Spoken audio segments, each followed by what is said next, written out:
Welcome to Almost Live, a podcast from before podcasting existed where real life is stranger than fiction. I'm your host, Aphrodite. As always, episodes are recorded in the field, so environmental noise is a feature, not a bug. I try to record this all in one take because in life sometimes that's all you get. And I leave any mistakes or flubs in there because life isn't perfect. Why should I pretend that this is? This is going to be episode 2, and in fact, it's about mistakes. I'm recording this at the roadside, actually. I have an EV, and I miscalculated my charge. Whoops. So instead of driving to Bellingham, Washington to take care of a few things and recharge my vehicle there, I'm instead at the roadside, just past exit 263 with a phone that doesn't like to make voice calls. Oh well. Thing is, this was a month ago. I'd probably be feeling a lot of embarrassment and distress at this point. I mean, I did make a foolish decision. I could have stopped at a roadside charge point for a few extra volts in my car. But I didn't. I made a calculation, which turned out to be an error, that I'd be able to get to the fast charger without needing to have that minor top-up. But again, life is making mistakes. And one thing I've realized recently in my life is that, we're all going to make mistakes. Honestly, for a long time, I was horrified of making any mistakes.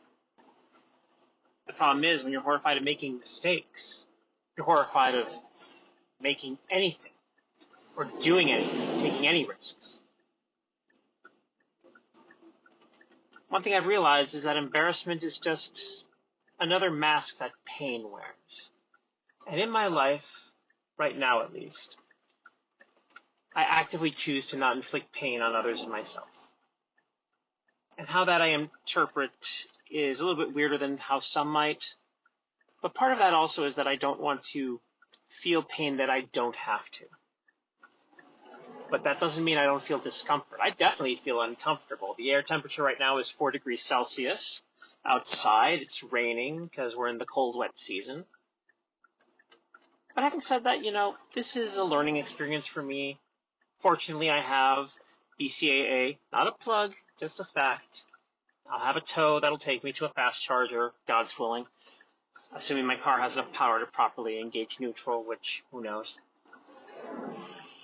And I'll be here for a couple hours waiting for a tow truck probably, since one unfortunate fact about EVs is that they do tend to need flatbeds, or at least specialized towing. You can't just use one of the old school dolly trucks as it is, often with EVs. And the sounds you're hearing probably are the cars and some semis that are zooming past me on the side. It is quiet though.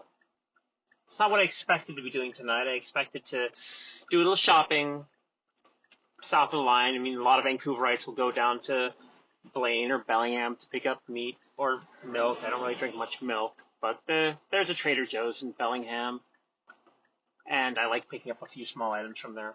Probably won't be able to do that this trip. Oh well. Not my last chance to do it. And at least compared to other cars I've driven, this is probably the least embarrassing thing. I've had cars with engines that explode on me. I've had a really horrific car crash that I was in where a light pole fell down and missed my head by about 1 inch, 3 centimeters. That was horrifying. The airbag didn't even go off in that one.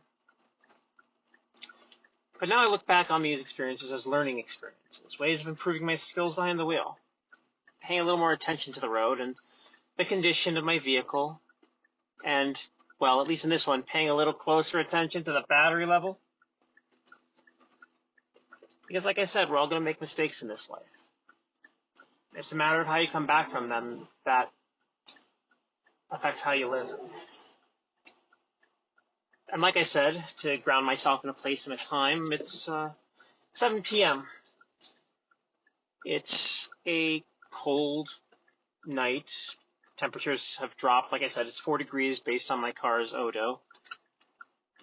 But this is the Pacific Northwest, so even though it's dark, you can still see the evergreens everywhere, and you see the leaves, needles. They're still there. The deciduous trees have started to more violently shake off the leaves from their branches. And again, This is not a place I expected to do this from. This wasn't the story I was expecting to record today. That one I'll probably do Saturday after I try a 43-kilometer walk. If you follow me on Twitter or Mastodon, first off, my Linktree is linktree/almostlive. That has the shows and my personal contacts through there. I'm doing this because it's a challenge on Saturday.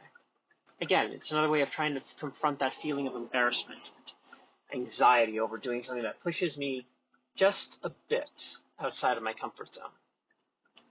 I can only hope that I find some success with that I didn't find tonight while driving to pick up a few bottles of drink from TJ's. Future episodes will be available via social media first because I still haven't set up the website.